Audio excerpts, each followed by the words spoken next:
नमस्कार दोस्तों, आज हम लोग पढ़ेंगे संसाधन किसे कहते हैं। तो परिभाषा देखिए, मनुष्य अपनी आवश्यकताओं को पूरा करने के लिए जिन वस्तुओं का प्रयोग करता है उसे संसाधन कहते हैं।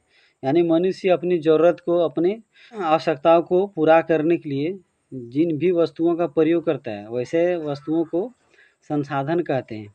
मान लीजिए रास्ते पे कोई पत्थर या डंडा पड़ा है तो वो किसी के लिए संसाधन है, किसी के लिए नहीं है। तो जैसे मान लीजिए, तो उस डंडा का उपयोग या पत्थर का उपयोग कुत्ता को भगाने में, आम तोड़ने में किया गया तो वो संसाधन हो गया। वहीं पे अगर बेकार पड़ा है तो वो संसाधन नहीं हुआ। यानी जिस वस्तु का हम प्रयोग करते हैं वो संसाधन हुआ, जिसका प्रयोग नहीं करते हुए संसाधन नहीं हुआ।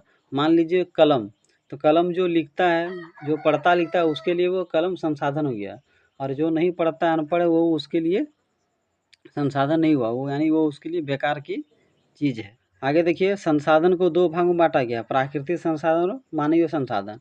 तो ये क्वेश्चन आता है कि संसाधन को कितने भागों में बांटा गया है? दो भागों में। क्या क्या? प्राकृतिक और मानवीय। फिर प्राकृतिक संसाधन को दो भागों में बांटा गया है, नवीकरण योग्य संसाधन और अनवीकरण योग्य संसाधन। ये भी क्वेश्चन आता है बहुत बार कि प्राकृतिक संसाधन को कितने भागों में बांटा गया है? दो भागों में, नवीकरण संसाधन और अनवीकरणीय संसाधन।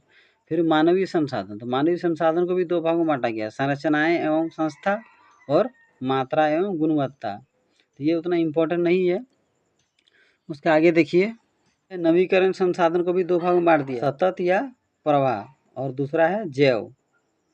फिर जैव संसाधन को भी दो भागों में बांटा गया है, प्राकृतिक वनस्पति और वन्य जीव। तो जैव, ये क्वेश्चन फेमस है थोड़ा कि जैव संसाधन कितने भागों में बांटा गया? दो भागों में, प्राकृतिक वनस्पति और वन्य जीव। प्राकृतिक वनस्पति में केवल वन आते हैं, और वन्य जीव में वन में रहने वाले जो भी जीव हैं। फिर देखिए, अनवीकरण योग्य संसाधन, अनवीकरण योग्य संसाधन को भी दो भागों में बांटा गया है, पुनः चक्रीय और अचक्रीय। तो क्वेश्चन आता है कि अनवीकरण योग्य संसाधनों को कितने भागों में बांटा गया है? दो भागों में, पुनः चक्रीय और अचक्रीय।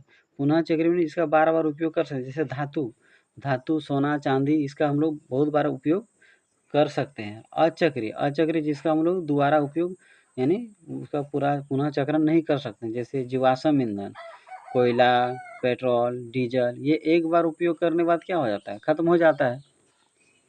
तो इसे अच्छा से पढ़ें। इससे रिलेटेड क्लास 10 की एग्ज़ाम में बहुत सारे क्वेश्चन पूछे गए हैं।